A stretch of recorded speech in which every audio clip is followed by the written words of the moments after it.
민주당이 검찰의 이재명 대표 소환에 윤 대통령 고발과 김건희 여사 특검 추진으로 맞불을 놨습니다. 이런 가운데 국민의힘의 새 비대위원장으로 유력하게 거론되던 주호영 의원이 위원장직을 맡지 않겠다고 밝혔는데요. 뉴스 1번지 1번지 현장, 오늘은 국민의힘 박성중 의원 모시고 자세한 얘기 나눠보도록 하겠습니다. 어서 오십시오. 네, 안녕하십니까. 네, 안녕하십니까.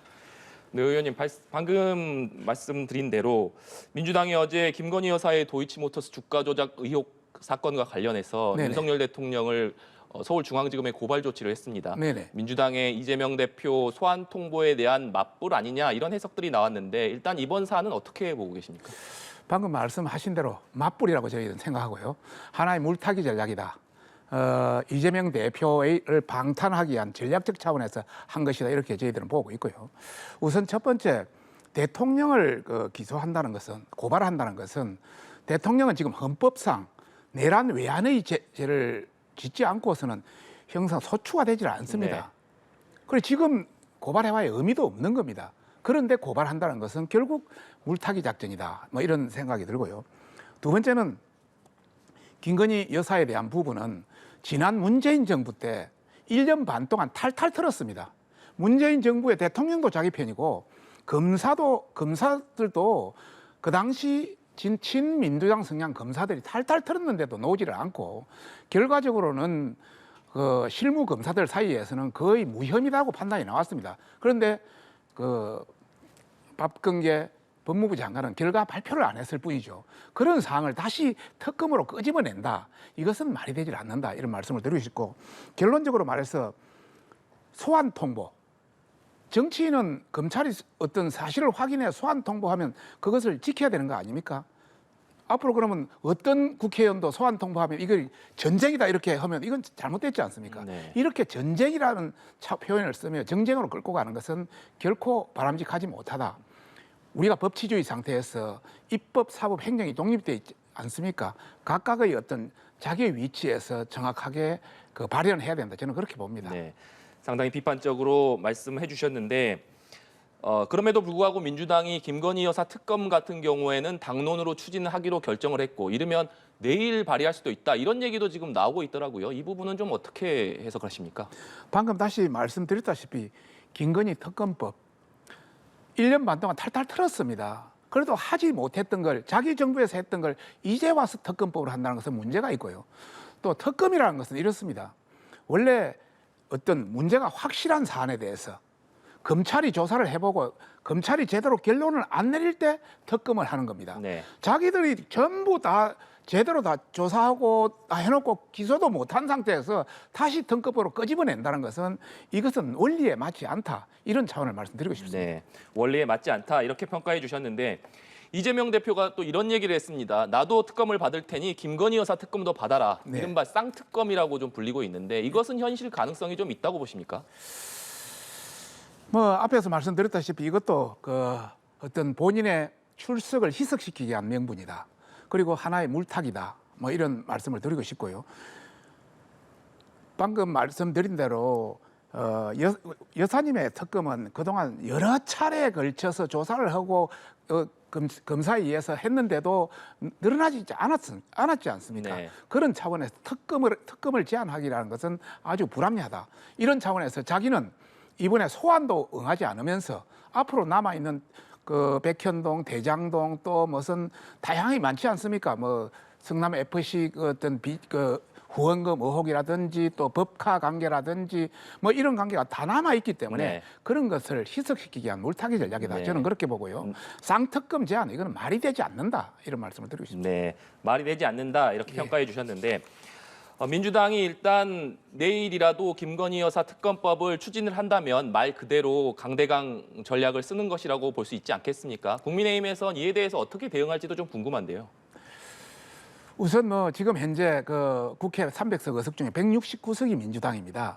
민주당이 그대로 추진한다면 저희들이야 어떤 다수결의 행포에 의해서 할 수밖에 없죠. 우리는 거기에 대한 논리 명분, 특검에 대한 논리 명분, 또 앞으로의 여러 가지 어떤 국민을 상대로 여기에 대한 합리성을 또 여러 가지 어떤 절차적 위법이라든지 어떤 내용의 어떤 합법성 여부라든지 이런 걸 홍보할 수밖에 없는 거죠. 네. 예. 정기국회가 시작된 지 얼마 되지 않았는데 여야가 이 상당한 강대강 국면으로 가다 보니까 정기국회 초반에 여야 모두 민생을 얘기하지 않았습니까? 이런 상황 속에서 민생 법안이 조금 후순위로 밀리지 않겠느냐 이런 우려의 목소리가 나오는 것도 사실인데 이 부분은 어떻게 보십니까? 사실 이런 정쟁보다는 민생 관계가 더 우선이 돼야 되죠. 사실 내부적으로는 민생관계 법안이 많이 통과되고 있습니다만은 이런 미디어를 통해서 나타나는 것은 서로 싸우는 정쟁만 더 부각됩니다. 이러다 보니까 약간의 어떤 강조되는 측면은 있습니다만은 다시 한번 말씀드린 대로 우리는 국민을 위해서 존재하는 국회의원이기 때문에 정말 민생 법안에 최우선하고 이것은 정쟁을 하지 않고 법치주의 원칙에 따라서 법의 원칙과 절차에 따라서 진행했으면 하는 바람입니다. 야당이 자기들 할 때는 어떤 내로남불 입장에서 자기들 할 때는 그렇게 강조하더만 야당 되니까 이렇게 정쟁의 수단으로 삼는 것은 바라지가지 않다. 일단 이것은 사법에 맡겨놓고 그게 따라 처리하는 것이 바람직하다. 저는 그렇게 보고 있습니다. 네. 이번에는 국민의힘 당내 얘기로 좀 주제를 네네. 바꿔보겠습니다. 예. 국민의힘 새로운 비대위 출범을 위한 발걸음을 속속 빠르게 이어가고 있는데 네네. 이 새로운 비대위원장을 과연 누가 맡을 것이냐 여기에 대한 관심이 높았습니다. 예. 주호영 비대위원장이 맡을 것이다 이런 전망이 많이 나왔었는데 예. 오늘 주호영 의원이 기자회견을 가졌습니다. 새술은 새 부대에 담는 게 맞는 것 같다. 그래서 거부 의사를 밝혔는데 이 배경은 좀 어떻게 보고 계십니까?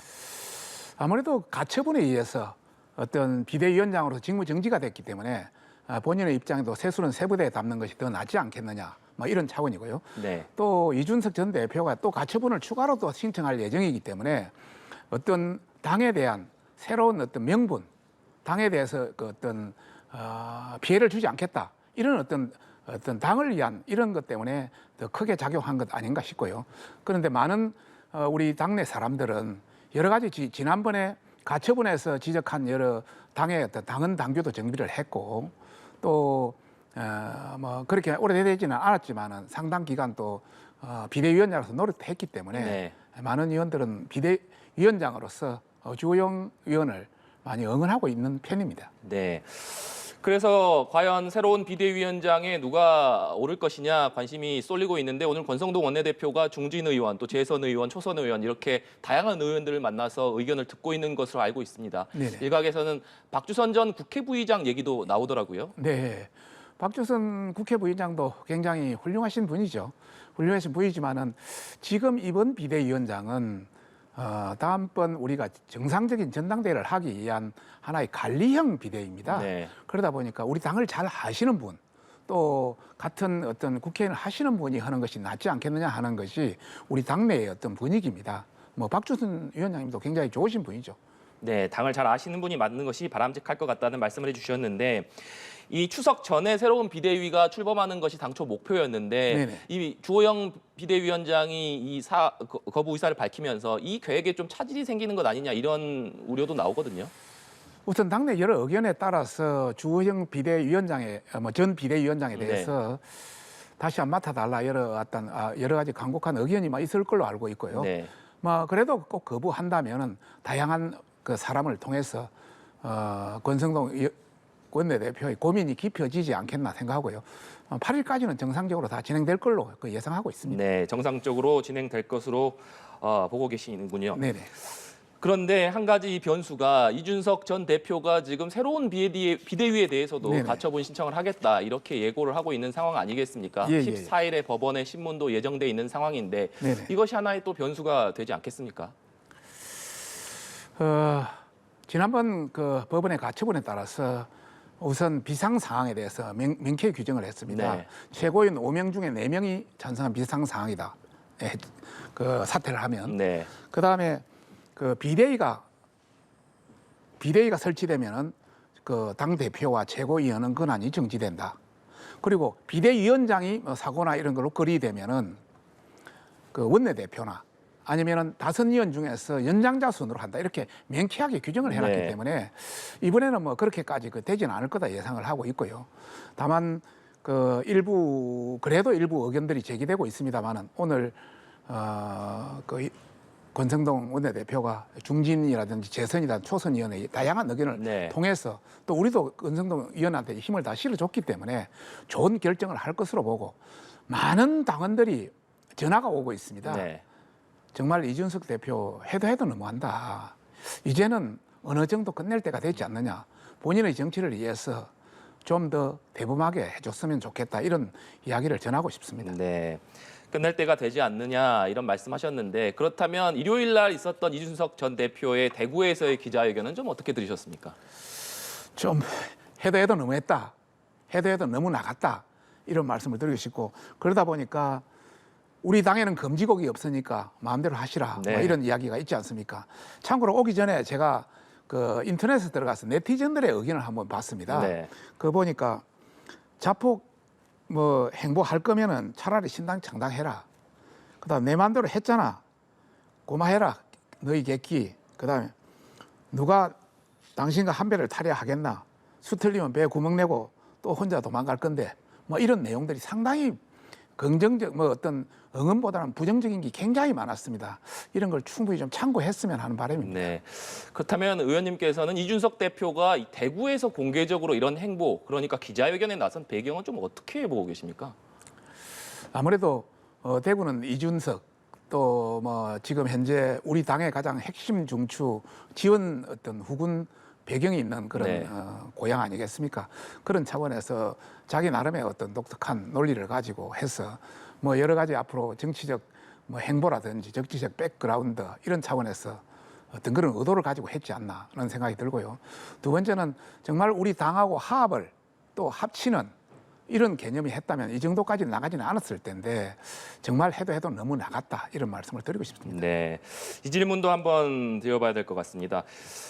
장제원 의원 그리고 권성동 원내대표 이른바 윤핵관으로 불리는 의원들이 사실상 이선 후퇴 선언을 했는데 네네. 이 이후에 이 초재선 의원들을 놓고 신윤핵관이다 이런 얘기들이 나오고 있습니다. 이 예. 부분은 좀 어떻게 생각을 하십니까? 윤핵관이라는 표현을 쓴 것도 어느 특정인이 표현을 썼습니다. 그러다 보니까 전 미디어에서 윤핵관이라는 표현을 네. 써서 좀 그 희화됐는데요. 신윤핵관 또 이렇게 쓰니까 지금 우리 당의 초재선이 115명 중에 84명이나 됩니다. 거의 한 74% 정도 해당되는 분이 초재선 의원이신데 네.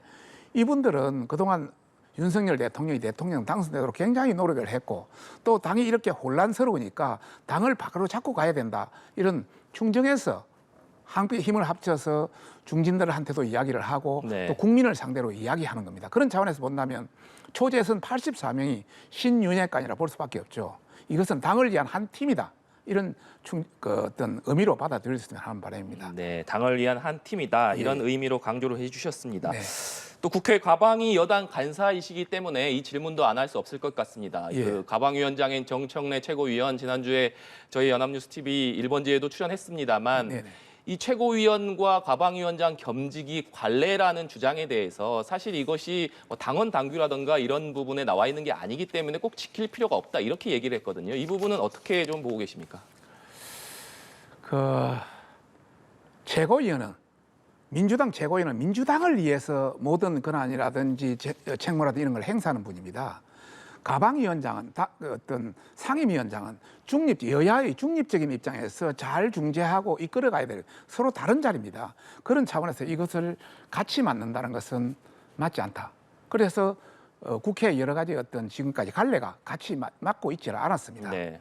또 민주당의 갈래로 본다면 그동안 그 사무총장 했던 분들이 뭐 한 서너 명이 되는데 그분들이 최근에도 그 가방위원장하고 사무총장, 가방위원장에서 각 상임위원장하고 사무총장 했을 때 전부 상임위원장을 그만뒀습니다.